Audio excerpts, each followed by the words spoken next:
So in this tutorial, I'm going to show you how to create recipes in MyFitnessPal in order to get the calorie and macro nutrition data for recipes that you want to use. This is perfect if you want to replace meals and want to make sure that you're getting accurate macro content. So you're going to hit this 3 bars at the top left and select recipes, meals, and foods. We're going to click on the create a recipe option, and now there's going to be 2 ways to do this. The first one is to import it from the web with the first option, and the second one is to enter ingredients manually. So the first one is if you found a recipe on the internet that you want to quickly import. It's sometimes finicky, so sometimes it doesn't import the ingredients. It depends on how the recipe on the page has been rendered, I guess, or posted. So sometimes it can pull it, sometimes it can't. So sometimes you may still have to use the manual option. So I'm going to start with the add from the web. I'm going to click up here, erase that, and paste your URL that you got. And then you're just going to hit go. If you hit import recipe, sometimes it doesn't work. So I'm just going to hit that go button. And there we go. So this is the recipe I want to import. It's the paleo buffalo chicken casserole. So this is what the screen looks like. And as you can see, it's those wonderful blog recipe pages with a million stories before the actual recipe. So you're just going to hit the import recipe at the bottom, and this is the ingredients that it pulled. So if you want to make it easier for the app to search the ingredients, you can erase the little details that can confuse it a bit. So I'm not going to do this all, but just to show you what type of things to erase. Sometimes there are things like, let's see if this one, coconut cream. So this detail here, and this is a kind of weird description of it. So you have to have that recipe open so that you can cross-reference to make sure all of the ingredients match properly. So it's kind of a weird way to enter it, a 1/4 cup plus 2 tablespoons. So if you want to make that easier, you can calculate what a 1/4 cup is in tablespoons and then just convert that. So I won't do that right now, but these are just things that can make this simpler for you. Then you're going to click next. And this is going to be the nutrition data that it pulled from its database. So you're gonna have to go through this one by one to make sure that they're accurate. So for example, this here, coffee with 2 tablespoons of cream, that's not what we wanted. We wanted coconut cream.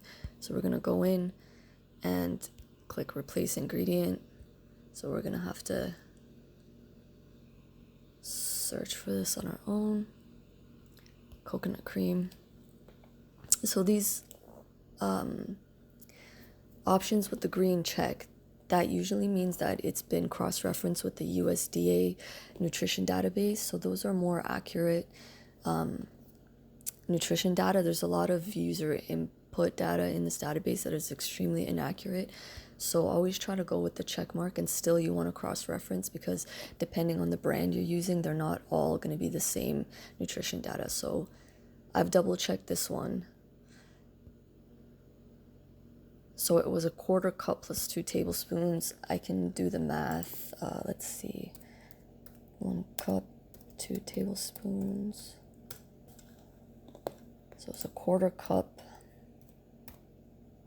So that's 4 tablespoons plus 2 tablespoons is 6 tablespoons.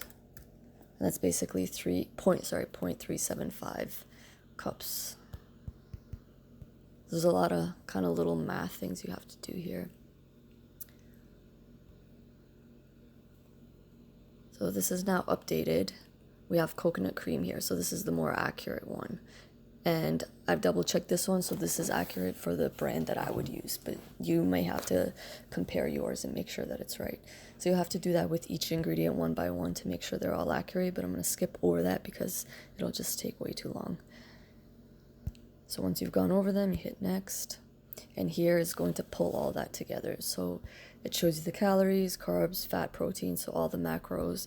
If you have premium, it goes into some more details, but Here are the individual ones. You can edit it here. Again, if you want to erase some, you can hit this trash button.